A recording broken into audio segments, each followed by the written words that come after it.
Good morning, I'm Nathan Hager. And I'm Karen Moscow. Here are the stories we're following today. We begin with the fighting between Israel and Hamas. Israel is trying to maintain international support for its aim to destroy the Palestinian militant group, but global leaders continue to express concern about civilian lives. Israeli Prime Minister Benjamin Netanyahu had a 50-minute call yesterday with Russian President Vladimir Putin. He criticized Israel for the humanitarian cost in Gaza, while Netanyahu went after Russia over its cooperation with Iran. Secretary of State Antony Blinken says he is also urging Israel to do more to protect Palestinian civilians. There's a gap between the intent and the results, and that's the gap that we're trying to make sure is closed. Look, this could be over tomorrow. This could be over tomorrow if Hamas got out of the way of civilians instead of hiding behind them. Secretary of State Antony Blinken spoke on ABC's This Week, heard Sundays on Bloomberg Radio. The Hamas-run health ministry says nearly 18,000 Palestinians have been killed in Gaza. It does not differentiate between civilian and combatant deaths. Well, back at home, Nathan, President Biden's facing a waning support for his stance on Israel from within his own party. A new poll from CBS News and YouGov shows 38% of Democrats think the president has shown too much support for Israel's war with Hamas. That's up from 28% in October. Progressive Senator Bernie Sanders says the White House faces a tough balancing act. What the president is trying to do is trying to make clear to Netanyahu and his right-wing extremist government is, yes, you can go to war against Hamas, but you cannot go to war against the Palestinian people and cause the horrific damage to human life that we are seeing right now. Senator Bernie Sanders made the comments on Face the Nation from CBS, which you can hear every Sunday on Bloomberg Radio. Meanwhile, Karen, top-tier universities remain under intense scrutiny for their responses to anti-Semitism on their campuses. University of Pennsylvania President Liz McGill announced her resignation on Saturday after her testimony last week to Congress, in which she and the presidents of Harvard and MIT struggled to say directly that calling for the genocide of Jews violates school harassment policies. McGill will remain at Penn's law school as tenured faculty. Harvard's president has apologized for her testimony, while MIT says it is currently standing by its president. Well, Nathan, turning to the world's other major conflict in Ukraine, President Vladimir Zelenskiy will visit Washington tomorrow. He'll meet with President Biden and congressional leaders to push for continued support for his country's fight against Russia. But on Capitol Hill, there remains a big gap in talks over funding for both Ukraine and Israel. And Bloomberg's Ed Baxter joins us with those details. The sticking point has been and still is aid for closing the U.S. southern border. Lead Democrat negotiator Chris Murphy on NBC, as heard on Bloomberg, says dangerous. Vladimir Putin is delighting right now in Republicans' insistence that we get a deal on immigration reform. And if we don't, then they are going to allow Vladimir Putin to march into Ukraine and perhaps into Europe. I think this is one of the most dangerous moments that I've ever faced in American politics. Murphy says they are still in the room trying, but it is difficult. Meanwhile, the White House says it has found a way to send some tank supplies to Israel. Ed Baxter, Bloomberg Radio. Okay, Ed, thanks. We're also following politics in New York City, where former President Donald Trump says he will not testify in his civil fraud trial today. This is a reversal for Trump. He'd earlier said he would testify a second time in the case that accuses the Trump Organization of inflating asset values to get better loan terms. Well, Nathan, to markets now, and a big week for the economy. We get the November Consumer Price Index tomorrow. Producer Price Index comes out on Wednesday, and it comes as the final Fed meeting of the year gets underway. We'll hear from Fed Chair Jerome Powell on Wednesday as well, and former Treasury Secretary Larry Summers says it could be a while before Powell signals he's cutting rates. The moment they turn or announce they're going to turn is going to be a seismic moment. And for that reason, they probably need to be very deliberative and careful about getting to that point and waiting until they see some overwhelming evidence of inflation being locked in low, or see some real evidence of the economy turning over. Former Treasury Secretary Larry Summers was speaking on Bloomberg's Wall Street Week, which you can hear every Friday evening on Bloomberg Radio and television. In corporate news, Macy's says it has received a $5.8 billion buyout offer from Arkhouse Management and Brigade Capital Management. It's a bet the retailer can execute its turnaround better as a private firm. Sources say investors offered $21 a share for the department store giant. Macy's shares have fallen 16% this year. We also have economic news in Japan, Nathan. Bloomberg News is reporting the Bank of Japan sees little need to end its monetary policy of negative interest rates. Sources say officials have yet to see enough evidence of wage growth to support sustainable inflation. It contradicts the market's recent view that the BOJ could scrap negative rates this month. And in sports news, sources say a Fenway Sports Group consortium was chosen to enter into final negotiations to be a co-investor in the entity that's being formed by the PGA Tour and Saudi Arabia's Public Investment Fund. PGA Tour Policy Board unanimously decided to work with Strategic Sports Group, which includes New York Mets owner Steve Cohen's family office and billionaire Mark Lasry. Over the weekend, Saudi Arabia signed one of the world's top golfers, Jon Rahm, to its LIV Golf League. Now let's get a check of what else is happening in the world. For that, we turn to Bloomberg's Amy Morris. Good morning, Amy. Good morning, Nathan. Restrictions are in place. More precautions are being taken because of the stormy weather moving through the northeast region. Empty tractor trailers and tandem trucks on MTA bridges and tunnels are scheduled to be banned on MTA bridges and tunnels until 6 this morning. Governor Hochul is warning residents to stay alert, saying that in some areas, the rain is changing to wet, heavy snow. Now, that stormy weather also moved through the southern United States over the weekend, creating powerful tornadoes and causing a lot of damage. Tennessee Governor Bill Lee says charities are already stepping in, and he's asking the federal government for help. We also, of course, have begun the formal process of emergency declaration and of pursuing relief through that federal government. 6 people died. At least 3 dozen were hurt in those tornadoes that touched down in Tennessee. In a new court filing, Texas Attorney General Ken Paxton says a mother of 2 should be forced to carry her baby to term even after doctors say there are severe risks involved. Paxton won a temporary restraining order against Kate Cox, stopping her from carrying out her abortion after doctors said her 20-week fetus has a severe abnormality and no chance of survival. Jonathan Stone is a special counsel for the Texas Attorney General. Plaintiffs have not shown that they will suffer an immediate and irreparable injury. Both sides of the debate rallied this weekend outside the Texas Supreme Court. Protester Karen Bergman expressed her main concern. Government control of reproduction always tortures women, and we can't have it. They're hoping the state Supreme Court issues its final ruling soon. As the Israel-Hamas war drags on, protesters around the world continue to call for a permanent ceasefire. In New York City, pro-Palestinian protesters stormed the Brooklyn Bridge Saturday night, temporarily shutting the Manhattan-bound side down, all part of the Flood Brooklyn for Palestine protest.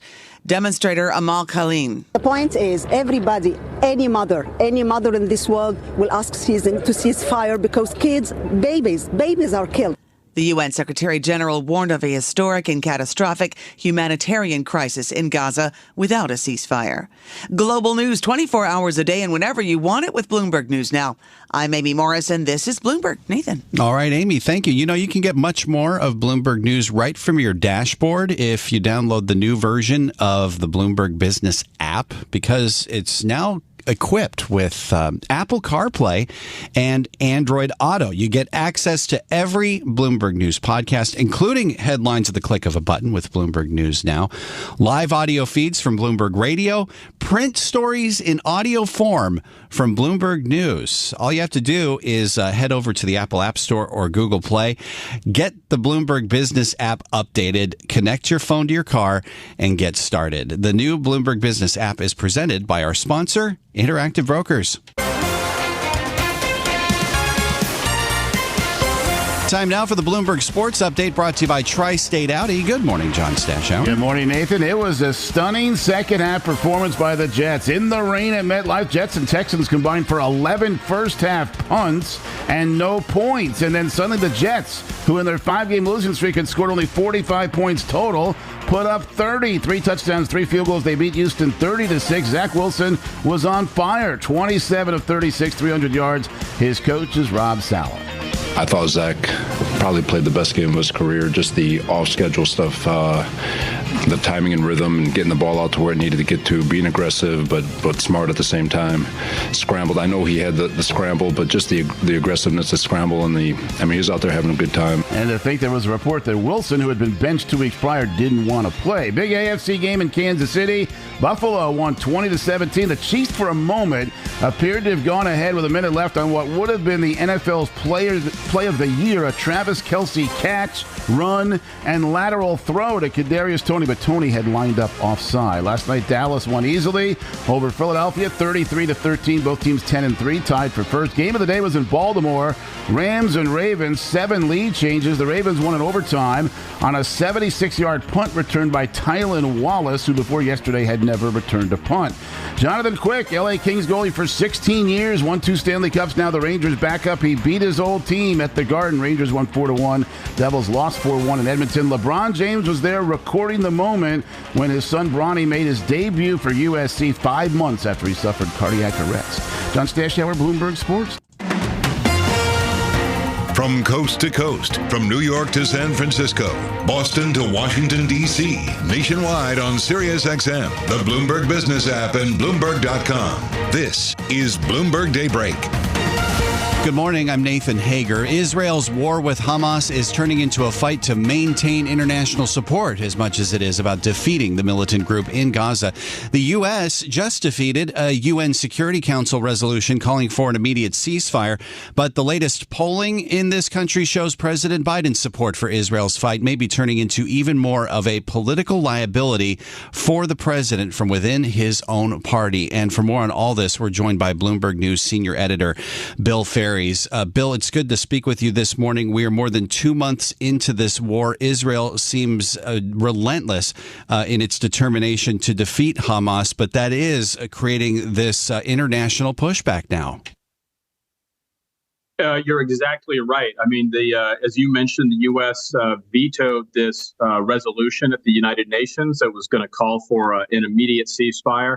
The amazing or remarkable thing about it was the U.S. was the only country on that council to vote against it, and this is not loaded with opponents of the United States. You've got France, and you've got the UK. You've got countries like Japan and even Ghana on there. So it's I think at this point it's the U.S. And Israel that look increasingly isolated internationally as this continues. The U.S. saying it's really Israel has to run this war on its own terms and go after Hamas. The U.S. has obviously expressed a lot of frustration about the civilian death toll, and that's driving a lot of the international frustration. But I don't think the U.S., the Biden administration, is interested in really cutting Israel off on its own and demanding that ceasefire along with the rest of the international community. But it's something that is going to potentially hit President Biden as he heads into an election year. I mean, that is just a remarkable statement on its own to say that the U.S. and Israel are being viewed as increasingly isolated on the global stage. And you have to wonder whether that support that the president has continued to show for Israel is going to be able to be maintained when we have the kind of polling that we've seen from just this past weekend from CBS News and YouGov that Democratic opposition to the president's stance in regards to Israel is growing. Right. You kind of wonder what the tipping point might be. But what a remarkable comment we got from Anthony Blinken as well over the weekend was that he doesn't see some of the precautions that he's argued for in terms of protecting civilians being carried out. So there's definitely been a lot of warning shots sent to Israel from the U.S., but they are sticking. The Biden administration is sticking with Israel for now. But heading into 2024, I think the monetary costs of sustaining U.S. support and obviously the costs on the battlefield, both on the Israeli side and the Palestinian side, will only continue to add up. So what are you going to be looking for next, Bill, when it comes to how this war is playing out? I mean, from some of the latest reporting we're seeing, the conflict is really spread out across the Gaza Strip at this point. Right. I think, we're still looking for signs that at some point could there be a second temporary ceasefire that allows more hostages to be freed. I think that's something both sides at some point in the last, in the recent week or two have talked about, but it doesn't sound like what we're hearing from the mediators in Qatar that's they're making much progress on that. But that's certainly, I think, Israelis have said they would really like to see all those hostages returned. So there's always a chance. I think you could have a breakthrough there. And then I think you're gonna keep watching this death toll. There are questions about the total death toll in Gaza, but they are the numbers we have. As that continues to rise, will public frustration hit a tipping point where more direct warnings are raised with Israel about how long they can prolong this conflict? I wonder whether the debate around support for Ukraine, which has already gotten more complicated, is going to come into a greater focus now when we're expecting the president of Ukraine to be in person in Washington tomorrow. Yeah, I think that's a high stakes trip for President Zelenskiy coming to Washington to meet with President Biden and to meet with congressional leaders. He plans to address the entire Senate. I think it's hard to imagine a lot of people changing their minds at this point as they run up against this issue about spending for Ukraine and policies at the border. Something is going to have to give there potentially by Friday or Saturday this week if the White House wants to see any of that funding approved, and if Republicans want to, some of whom support Ukraine, want to go home for the holiday break, having done more to secure the border. Okay, Bill, thanks for this as always. Bill Ferry, senior editor for Bloomberg News, with us this morning. Karen. Well, Nathan, we turn now from geopolitics to a focus on artificial intelligence. And Bloomberg's Tom McKenzie got a chance to catch up with ARM CEO Rene Haas. The pair spoke about the company's future and the generative AI revolution and how Haas's role has changed since ARM's public listing. We've been public now for a few months. Yeah. So I would say I feel like the eyes are upon me a little bit more than they were prior. But on the other hand, I try to think about it in terms of the future of ARM is really not measured in what we are today. It's what we're going to be in a few years. And how do you balance the demands of investors in the company now, those new investors, and the legacy investors, and of course Masayoshi Son, SoftBank being the big force, gravitational force there? How do you balance those demands? So ARM is really a company that is hard to look at quarter to quarter because the technology we're working on today is really technology that's going to end up in products 3 years from now, 4 years from now. So while the financial results are important, they're really the results of strategies we put in place a number of years ago, which were quite successful. What we try to do is just make sure that the investors understand that while the near-term results are very important, it's really also important to really think about the long term and where we're going directionally. Look, ARM was set up in the 1990s. You've been the building blocks of our digital globe, digital world, digital economy since then. And now we're at this point where we're focused on generative AI, and that is reshaping this digital ecosystem that we now live in, or that we will be living on. What role do you see ARM playing in that transformed digital space in the years ahead? Yeah, so ARM in the 30 plus years has just been foundational to computing in a way that no other computer architecture before it, and I dare say after it, has been. 70% of the world's population touches ARM today in some way. We were well known for smartphones, and before that, non-smartphones, feature phones, if you will. The ARM of today is not only much more diversified around, as I mentioned before, data centers, automotive, IoT, but now as AI and AI workloads are finding their way into every single application, whether it's your thermostat or your data center, ARM will be there. So I think for us in the upcoming years and decades, ARM will be foundational to everything going on with AI. So you can assure investors that you will remain, you're essential right now to this digital world that we live in. You will be essential in that generative AI reshaped world in the years ahead. You will continue to play that essential role. You can't run AI without ARM. It's foundational. And AI is going to find its way into every single electronics device that we use. Again, whether it's the smallest device in your home or the largest data center that sits out in the wild. Every AI executive that I speak to, whether it's DeepMind or Cohere or Inflection or others, say the scramble for compute is front and center, along with the fight for talent. How do you see that fight for compute going forward? I do think for the next number of years, we are going to see a increasing demand for more and more compute. Now, I think it's also going to drive is a high degree of need for power efficiency, because these data centers require hundreds of watts, megawatts, up to the gigawatts of type of energy. We don't produce that much energy as a planet. We are having limitations relative to fossil fuels, limitations to sustainable. So a rush to get to power efficiency around these compute models is going to be very, very significant. That's great for ARM, because the DNA of our company is around power efficiency. I want to go back to 2017. You diversified the business. You broke out these 4 different divisions, IoT, cloud, infrastructure, autonomous vehicles. Why did you see that as necessary? Previous to 2017, we would design a mobile processor and then really attempt to squeeze it or peanut butter it, if you will, into the server space or into the automotive space or into different areas of IoT. It just wasn't sufficient. And we had a lot of questions early on. Well, what's taking ARM so long to be successful in the servers? Many different reasons contributed to that. But one of them was, candidly, we just didn't have the right products. And we were able to create Neoverse. We were able to add custom extensions, things like confidential compute, that are necessary for building high-grade data centers.